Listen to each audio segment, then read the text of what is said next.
Welcome to healthy food. இன்றைக்கி நம்ம எல்லாருக்கும் பிடிச்ச வாலக்காய் பஜ்ஜி எப்படி பண்ணுறதுன்னு சொல்லி பார்க்கலாம். இதுக்கு 1 கப்பு கடலை மாவு எடுத்திருக்கேன், 1/4 கப்பு அரிசி மாவு எடுத்திருக்கேன்.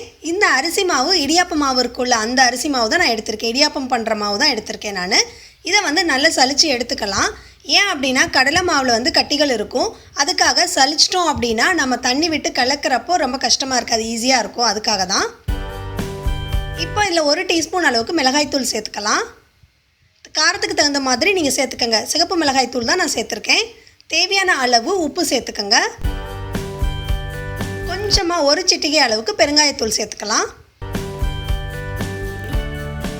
இப்போ இதை நல்லா கலக்கிடலாம்.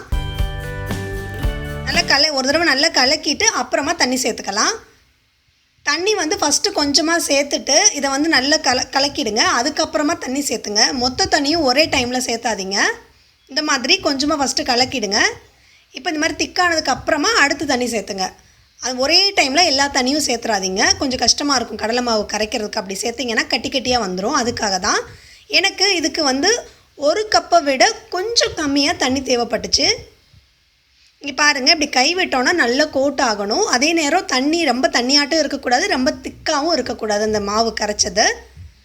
அடுத்தது இப்போ வாழைக்காயை எடுத்துக்கலாம். இதை சீவிடலாம்.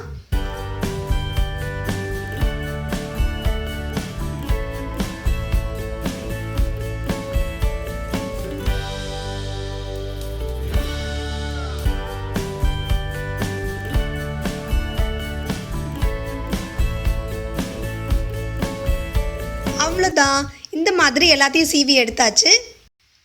எண்ணெய் நல்லா சூடாயிடணும். சூடானதுக்கு அப்புறமா வாழைக்காயை அந்த மாவில் டிப் பண்ணி எடுத்து போட்டுடலாம். இது நல்லா 2 பக்கமும் நல்லா திருப்பி போட்டுட்டு நல்லா வெந்ததுக்கு அப்புறமா நம்ம பிளேட்டுக்கு மாற்றிக்கலாம்.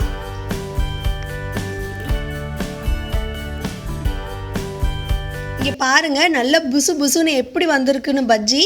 ரொம்பவும் சூப்பராக இருக்குல்ல. இது கூட தேங்காய் சட்னி, வெள்ளை தேங்காய் சட்னி வச்சு சாப்பிட்டிங்கன்னா ரொம்ப டேஸ்ட்டாக இருக்குங்க. நீங்களும் கண்டிப்பாக இந்த ரெசிபியை பண்ணி பாருங்கள். இது சூப்பராக வரும். இது வேறு ஒன்றும் கஷ்டமே கிடையாது. இதில் நம்ம கலர் பவுடர் சேர்த்தலை, பேக்கிங் சோடா சேர்த்தலை. அவ்வளோதான், நம்மளுடைய பஜ்ஜிகள் தயாராகிடுச்சு.